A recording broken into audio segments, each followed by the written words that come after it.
Welcome to 360 Money Matters, where financial planners Billy and Andrew talk all things financial planning. This podcast aims to increase your knowledge and confidence with all things money.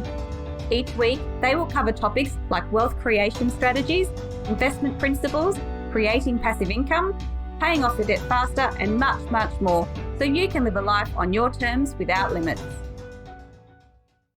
Hello and welcome back to another episode of the 360 Money Matters podcast. I'm Billy and I'm joined by my co-host, Andrew. Bills, here we are back again for another episode of the podcast. And there's probably some exciting news for our viewers, not so much our listeners. What do you reckon? You tell me. What is it? The camera? Yeah, we got a new camera. Of course. You can now see Billy's wrinkles on the podcast. You can see us in 4K now, not just, I don't know where we were at previously, so I'm not going to pretend I know the technical aspects of it. But Andrew, they're laugh lines. Because I always, crack some jokes and keep you happy, right? No, because I'm laughing at you. So 4K, look out, moving up in the world, which was great. Alrighty, Andrew, I reckon we've got a really juicy one here to talk to our listeners and our viewers about today. We always get excited when we're talking about ripping off the ATO, don't we?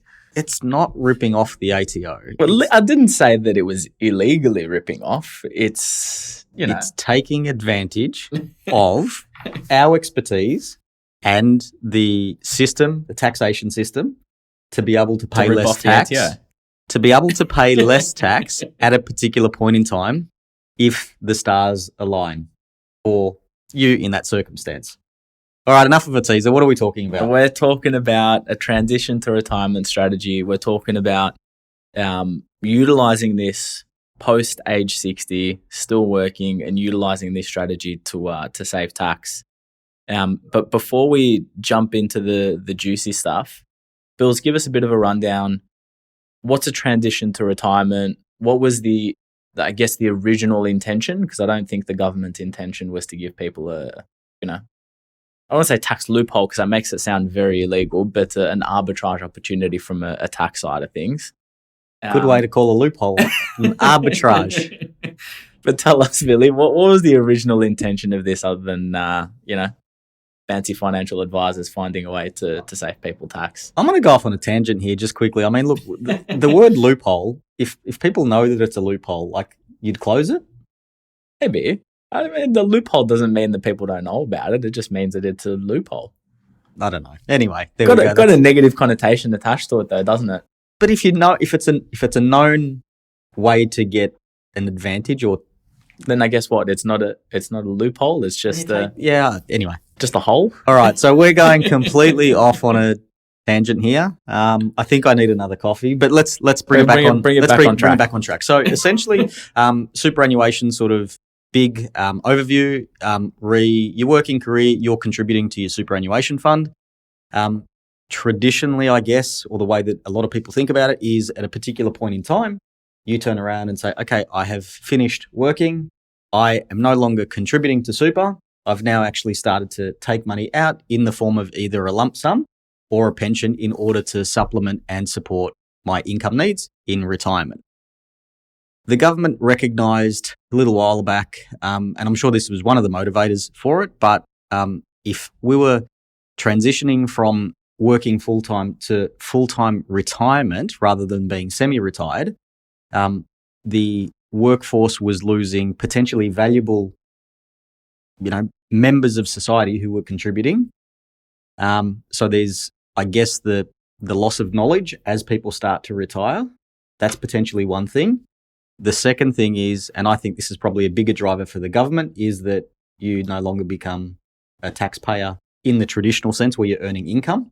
So that puts a greater strain on the economy. So anyway, long story short, what the government decided to do was allow people to access their superannuation in between those sort of bookends that I was describing before. So rather than go from 5 days a week working full time to then stopping and being retired 5 days a week or fully, what this allowed them to do is transition into retirement. So maybe you reduce your working hours to say 3 days a week, and the other 2 days a week you start to take an income stream from your superannuation in order to supplement your income that you've lost for those 2 days a week. that you've foregone. So essentially, the superannuation system can support that. We just call it a fancy term in terms of what we talk about and how we refer to it as a transition to retirement strategy.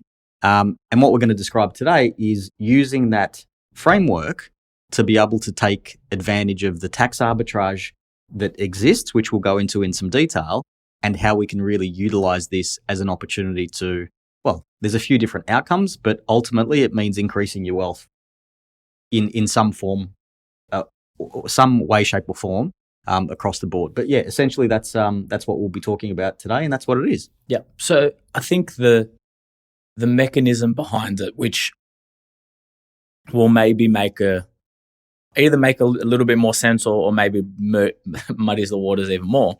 We've already gone off on so many tangents today. Why not throw another one in the mix? It is Friday. Yeah, exactly right. As we're recording it, it's Friday, It's right? a Friday. Yeah, exactly right. And just so that people, get a bit of an insight as to how early we're recording them before we release it, it's before it's not actually a long weekend because it's Cup Week. Well, call it the long weekend. Yeah, we'll call it a long weekend. Yeah. We're taking Monday off anyway. Yeah. Digress. But traditionally speaking, you're accumulating wealth through superannuation, so you're contributing to your super fund. You have an accumulation superannuation fund. You can contribute to it, but generally you can't take money out of it. When you're retired, you have a pension superannuation fund, not to be confused with the government pension. I hate that they didn't call this another word because so many people get confused by this, but they should call it age pension from the government and superannuation pension. They should just not use the word pension because it just muddies the water. So it has nothing to do with the government age pension, but an account-based pension is when you retire and you, traditionally speaking, move your money from accumulation into a superannuation pension account. And you can't contribute to that account, but you can draw money out from that account. What a transition to retirement is, and when this was introduced, and even to this day, it gives you the ability to hold both accounts. You have both a pension account, so you draw an income out of to supplement your lost earnings when you're working, 3 days a week or when you're working 5 days a week. And then in addition to that, you also have an accumulation account where your employer or you yourself can make contributions towards your superannuation fund. So you, in essence, get both accounts and availability across both accounts when you're going through a transition to retirement strategy. Yeah, and actually, Andrew, now that I think about it, I think we should have turned the camera around and used the whiteboard because this would have been a really good one to demonstrate this using a diagram. So essentially, you've got two buckets, one being accumulation, one being pension. So what we're going to describe is how we use this mechanism and what this looks like in terms of taking advantage of this tax arbitrage opportunity. Yeah. So essentially, for those people that are listening along, you've got essentially two superannuation accounts, one being accumulation, one being pension. The accumulation one is the one that you can put money into, like what we do with our super guarantee contributions, our concessional contributions, our non-concessional contributions. And the other bucket, being your pension account, is the one that income starts to come out of, that hits your bank account once you hit a certain age and a certain position in terms of your life. So, Andrew, maybe over to you to start explaining the detail of the transition to retirement strategy and how it works and how it benefits people. Yeah. So one of the things to note in all of this, because I have been asked this question before, is there isn't a requirement to reduce your number of working hours. So this can be done just purely by turning age 60. It's available to everybody to be able to do this. So when we talk about this strategy being designed for people to slow down work, it's not a requirement to have to slow down work in order to be able to enact it. The contribution towards your superannuation fund is taxed in the way that it always is. So when you contribute to superannuation, you're paying a flat 15% tax, unless want to talk about Division 293 tax if you're earning over 250 grand, but let's forget about that for the time being and just talk about superannuation contributions are taxed at 15%. With pre-tax dollars. With pre-tax dollars. Which is what we're talking about. Correct. So let's say we want to enact a transition to retirement strategy for a client. We salary sacrifice or put additional funds towards superannuation. Now, those funds are reducing the tax that you pay on your income tax. So when you do your tax return, if you're on a 37% tax bracket, if you're on a 47% tax bracket, whatever it is, it's going to reduce the amount of tax that you pay when you do your income tax. Then you're going to pay contribution tax to superannuation, and that's at a flat 15%. Now, the majority of people, especially when you're talking over the age of 60, you're probably in peak income years or pretty close to. And so you're generally paying either a 37% tax or top marginal tax rate for a lot of these people as well. You're reducing your marginal rate from, let's say, 47% to 15%. So you're saving 32% tax just in that aspect alone. And then you're looking at it and saying, okay, but then I've got less money in my pocket at the end of the day. So yeah, great, I can put some additional money towards superannuation and I'm saving an element of tax by doing so. But I've got less money to, go on holidays and, enjoy the lifestyle side of things. By enacting a transition to retirement strategy, you can draw money out of that pension account that we were talking previously about.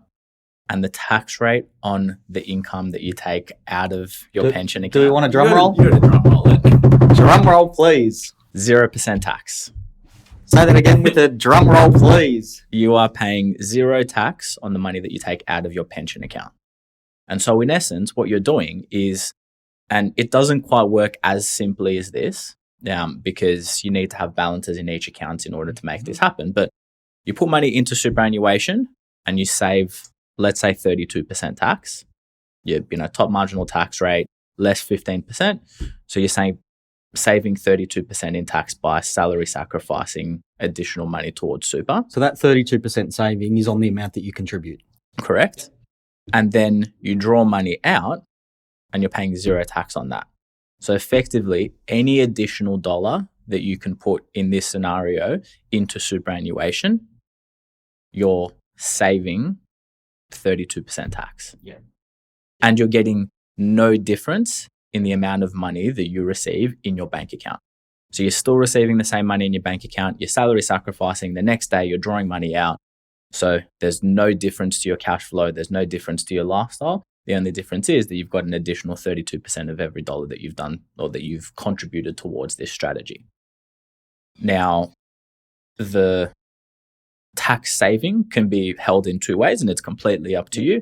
You can either hold the tax in superannuation, so leave that additional, let's say you salary sacrifice $10,000, or you've got the ability to do $10,000 in this scenario in salary sacrifice, and you're saving $3,200 in tax. You can either hold $3,200 in additional contributions in superannuation and have your superannuation fund grow by that amount each year, or you can take that $3,200 out of superannuation and have that in your bank account in order to, fund a holiday or do whatever you like with it. Yeah. Yeah. Look, it's really hard to sort of articulate the value of that without drawing it up. But you work through some of those numbers, and essentially what you're doing is you're getting, in this instance, which is what we've described, you're in essence getting no difference in terms of your cash flow. It's just that you're saving this additional money. And what you're doing is just into your super. So it's a little bit complex in terms of the way that it needs to move around. And this is definitely something that people receive advice on and get told how to do it and what that looks like. But that's absolutely phenomenal. Look, there's no difference, and all of a sudden you turn age 60 and bang, you can start saving, whatever your MTR is, less 15%.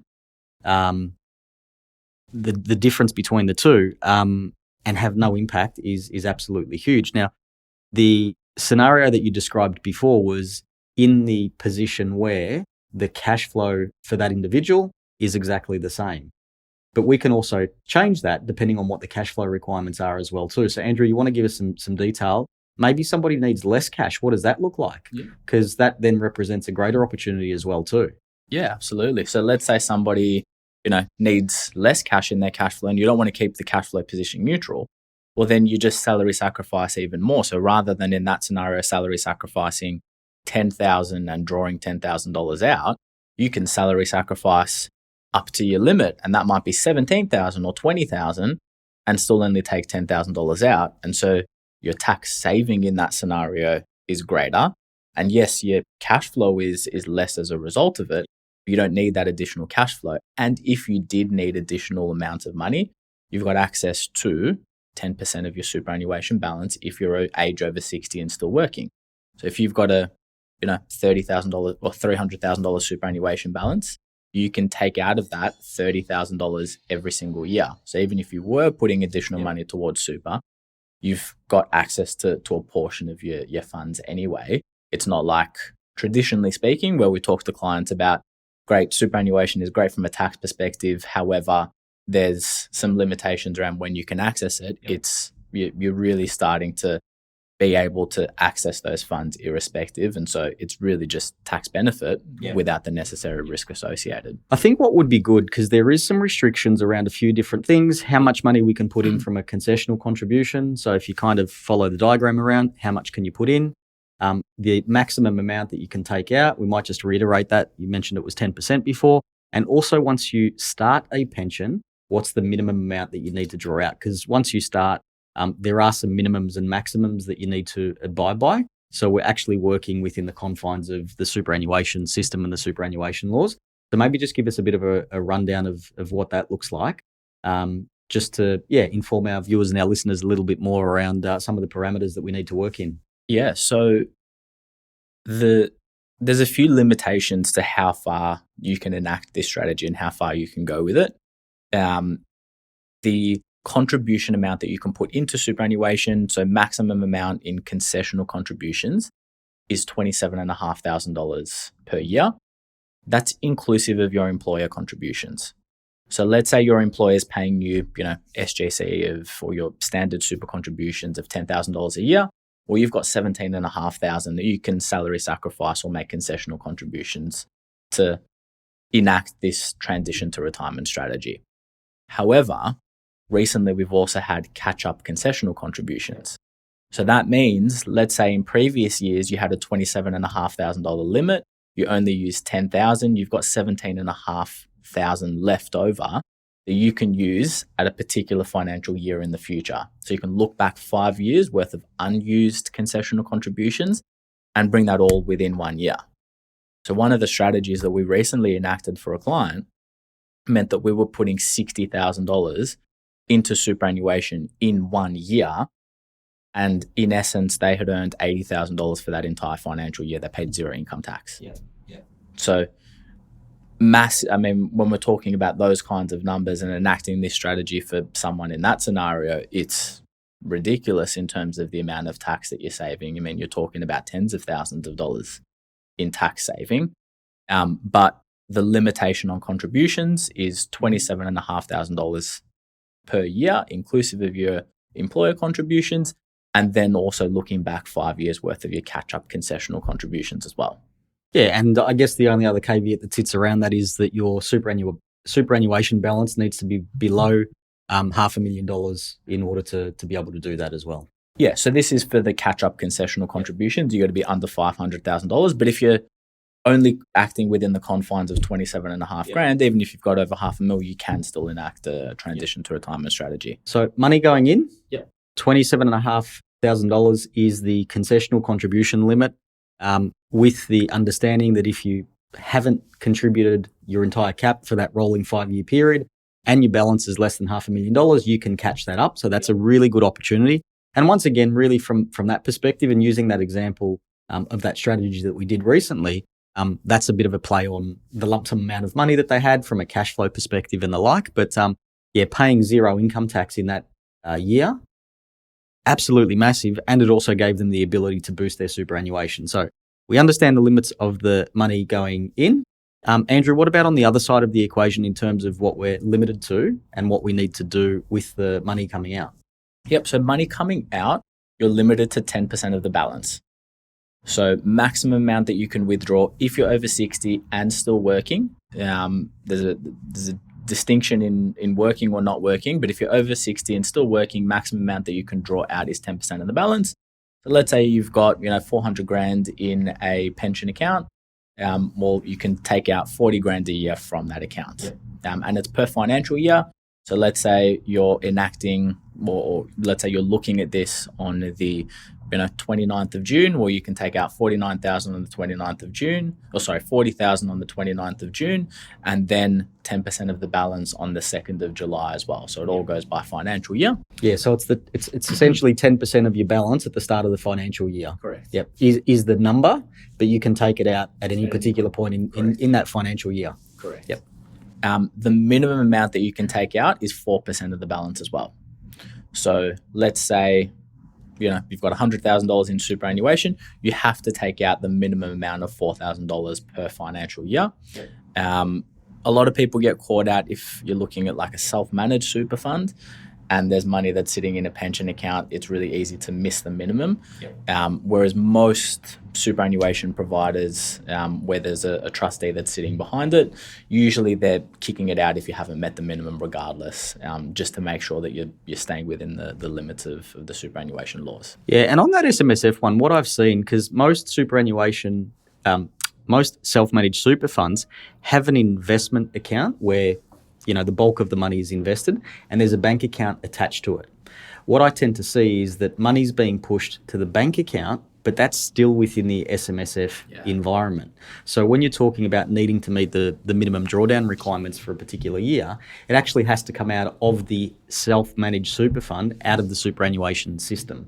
So if it's sitting in the SMSF's bank account, it needs to get kicked out of there in order to meet the requirement. Otherwise, the trustees can run into trouble. So that's a really common one as well too. Yeah. And then the other thing within all of this, or the other opportunity within all of this, which is really important, and I think it's obviously we come from a biased viewpoint, but super important to have a relationship with a financial advisor, because there are so many opportunities that can come up that you otherwise would just have absolutely no idea about. And one of those is if you cease employment, you've in essence met a condition of release if you're over the age of 60 and no longer or not working. So ceasing employment is a condition of release, not being retired. So let's say over the age of 60, you're changing jobs from one employer to another employer, still have every intention of working, still have every intention of going back to work, but you're just ceasing a job. Your superannuation becomes unrestricted the moment that you cease employment. And so what then becomes available is 100% of your superannuation balance. You tie that in with the catch-up concessional contributions that we were talking about before. And let's say you've got, 100 grand worth of catch-up concessional contributions, and you've got the ability to pull out 100 grand from super, put that back in as a concessional contribution, and that's $100,000 in tax deductions. The numbers are insane. We're talking about, depending on taxable income, but you're talking about saving 30 grand in tax, 40 grand in tax. Like it's incredibly significant, and it's only an opportunity that's available for a period of time, rather than, something that's, going to be available indefinitely. And so having someone on your side and having someone to be able to present these strategies to you when there's a change in your circumstances, I think is hugely important. Yeah. So, Andrew, I was just chucking some numbers into a PAYG calculator. So that strategy that we enacted for the $80,000 contribution into super, that saved about $19,000 in tax. In that scenario where you were talking about $100,000 contribution, that's $25,000 in tax. So there's some ridiculously big numbers. Essentially, you're sidestepping your tax liability for that particular year. So I guess the question from my perspective is that why isn't everybody doing this? People don't know about it. And that's unfortunately just the fact of the matter is that unless you're really receiving financial advice, most people don't know about this opportunity that's available. Most people don't know that this is even a thing and that, you can take advantage of it. And usually when you're talking about, saving money and tax or doing this, you're talking about, potentially a negative gearing a property, and so there's risk involved because the value of the asset might go down, and there's an element of uncertainty that sits behind it. This is one of those scenarios where there is no uncertainty. It is black and white as to what your tax saving is going to be. You know that from the moment that you enact this strategy. And so it's so hugely beneficial. And even if the number's $5,000 in tax, even if the number's $1,500 in tax, you know exactly what the tax saving is going to be. Why would you not enact it? Because simply you just don't know that it exists. And so that's why we're here on the podcast talking about it. That's why we talk to all of our clients about it. And the thing that I can't stress more is if you're over 60 and if you're still working, and even if you're not working, you might have income coming from rental properties that you can offset in a strategy like this. Speak to a financial advisor, look at your circumstances and see whether this is something that can be beneficial, because for the majority of people, the answer is yes. How far you can enact this strategy, where you dial it up to 100% or whether you dial it back to 30%, depending on your income, depending on your balances, and all of that stuff is yet to be determined. But for the vast majority of people, there's a tax saving that's there to be had. Yeah, so realistically, age 60 is a critical age in terms of recognising that there's something that can be done that's going to be hugely beneficial. That's the trigger. Spread the word. Chat to the team at 360 Financial. Andrew is our retirement specialist at 360 Financial. Obviously, it's I'm helping Billy in a couple of years. I can see, I can see the passion that comes through here, Andrew, which is great to see, because the numbers, depending on the circumstances, are really significant. And when you extrapolate that out, we've only spoken about some opportunities available in year one, and we used some big numbers about catch-up contributions and stuff. But if you consider, if somebody's continuing to work from, say, maybe 60 to 65, if you talk about what the benefit of that's going to be over a 5-year period, it can substantially result in such a larger impact to eventual retirement balance, retirement income. It's just an absolute no-brainer. So, reach out to the team at 360 Financial. You get a chance to speak to Andrew. We'd be more than happy to help out. And Andrew, well said, well summarised. Bills, thanks very much for another great podcast. Thanks for everyone for tuning in, and look forward to catching you on the next one. Cheers. Thanks for listening today. If you have any questions on what we talked about or would like to have a chat about your money journey, visit us at 360fs.com.au. Just a reminder to our listeners that the information contained in this podcast is general in nature and it is not intended as personal recommendations for the audience. Please consider whether the information suits your circumstances before acting on it. This information is provided by Billy Amiridis and Andrew Nicolaou of 360 Financial Strategists Pty Ltd, authorized representatives and credit representatives of AMP Financial Planning.